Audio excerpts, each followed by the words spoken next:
Hi preschool friends. I am so excited to be here to read you a story today. Our theme is travel, and we're supposed to be reading a story about a character that goes somewhere, and we are supposed to talk about the events of the story.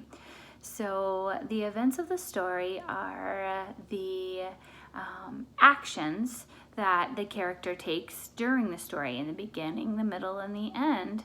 And I'm hoping that we can identify some of those at the end of our story. So I want you to pay close attention to what our character is doing during our story. So try to remember what happens at the beginning, what happens in the middle, and then what happens at the end. Okay, so our story today is called Pete the Cat's World Tour. And we can see that Pete is going to be traveling maybe by airplane, and he's taking some things with him, some luggage, and of course, he has to bring his guitar. Raise your hand if you think that he'll have some sing-songy verses in this book. All right, friends, let's read. Pete the Cat's World Tour by James Dean. Ooh, I wonder if you guys can remember any of these places when we did our airport dramatic play and you got to travel to different places around the world. Does anybody remember this? The Eiffel Tower is in Paris, France. This is in New York City. That's our own Statue of Liberty. The Leaning Tower of Pisa in Italy. There's Big Ben's clock tower in England. Ooh, I can see the pyramid and the Sphinx, which were in Egypt. You got to travel there too. There's a couple other. This one is either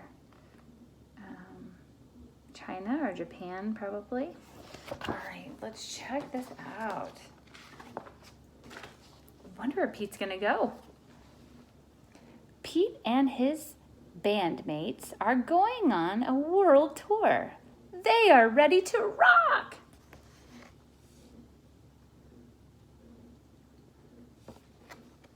Oh my goodness, who is the pilot? Pete's driving the plane, or flying it, I should say. The first stop is Mexico. Pete is very hungry before the concert. What should I eat, he wonders.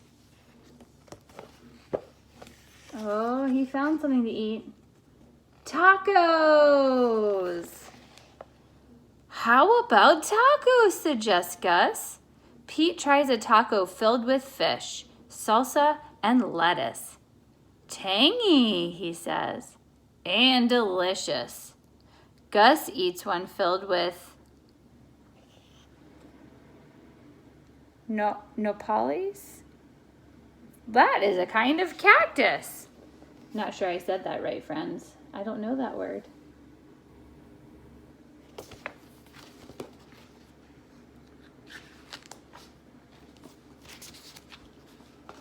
I usually like ground beef or chicken in my tacos. Next, the band performs on a mountain in Peru. The view is awesome, says Pete, but it's chilly up here. Would you like a cup of Peruvian hot chocolate? Asked a fan. I would love some, says Pete. Everyone tries the hot chocolate and it warms them up. Peru is awesome.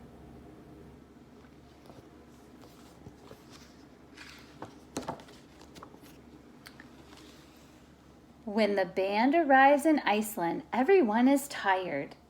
That was a long flight, says Pete. We need to relax. Let's take a dip in the Blue Lagoon, suggests Octopus. It is cold outside and hot in the lagoon. The water is very soothing. Ah, just what I needed, Pete says. Now the band will be ready to rock out tomorrow.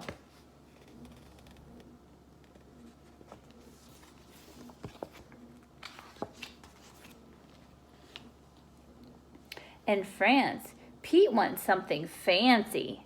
Should I have a baguette or an eclair? Asked Pete. Try both, says the baker. Merci, says Pete. Pete eats his French treats in front of the Eiffel Tower. It's a beautiful sight.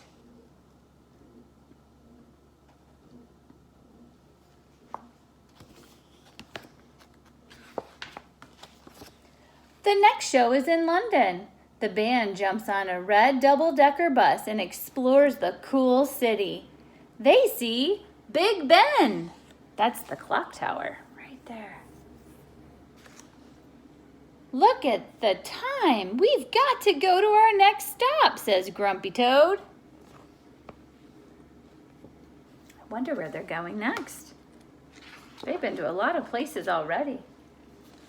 Next, the band performs with a cool local singer on the Great Wall of China. Afterwards, they're starving. They eat dumplings with chopsticks.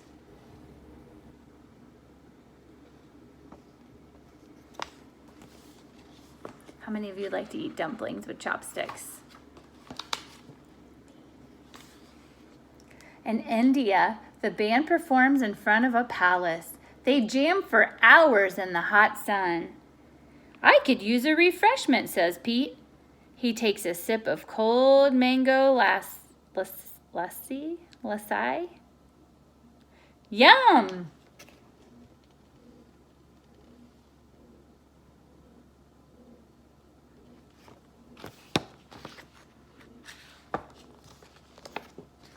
Pete and his friends ride camels in Egypt.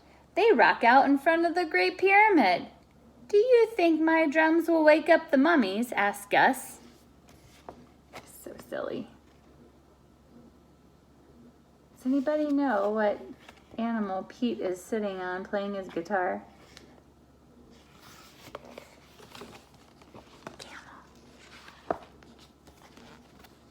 The band rocks out at Victoria Falls. It is a waterfall between Zambia and Zimbabwe. We are in two countries at the same time, says Squirrel. Groovy, says Pete.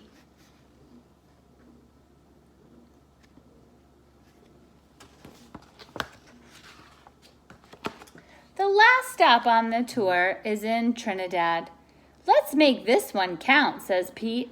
The band performs on the beach all day. The crowd goes wild. That was an amazing show, says Pete. I can't wait to come back.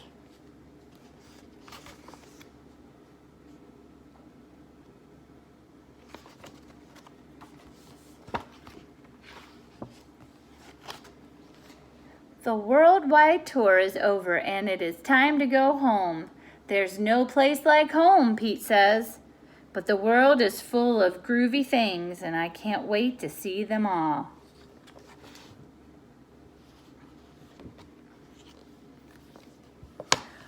Well, that was a pretty fun book. It was fun to travel to all those different places with Pete and his band.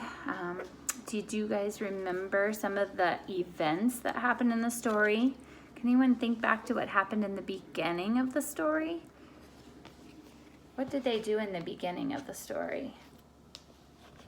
The first event is that they packed up their things, right? And they got on a plane. They're getting ready to go on their world tour. And they stop in a country. And then they have tacos. And then the next event is flying to another country and having another type of food. This time they go to another country and enjoy an experience. They go to the lagoon. And then they go to Paris and have some yummy treats there by the Eiffel Tower. Then they go to England and ride the double-decker bus. That's another experience. They go sightseeing for all the cool sights there. Then they fly to another country and they are in China. They get to go to a really cool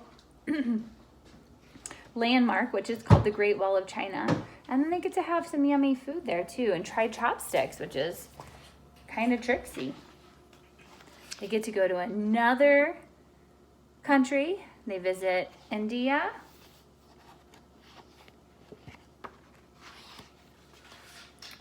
and they get another place, and they go to another place, and to another place. There are lots of events in this story. Pete travels all over the world, trying all kinds of different things with his friends. And then the very last event is that they fly back home. So the next time you're reading a story, maybe you can try to identify the different events that happen. Okay, friends, well, it was really fun to read you the story. I really enjoyed Pete the Cat stories, and I know that you do too. I hope you have a good day. Happy Friday. Bye.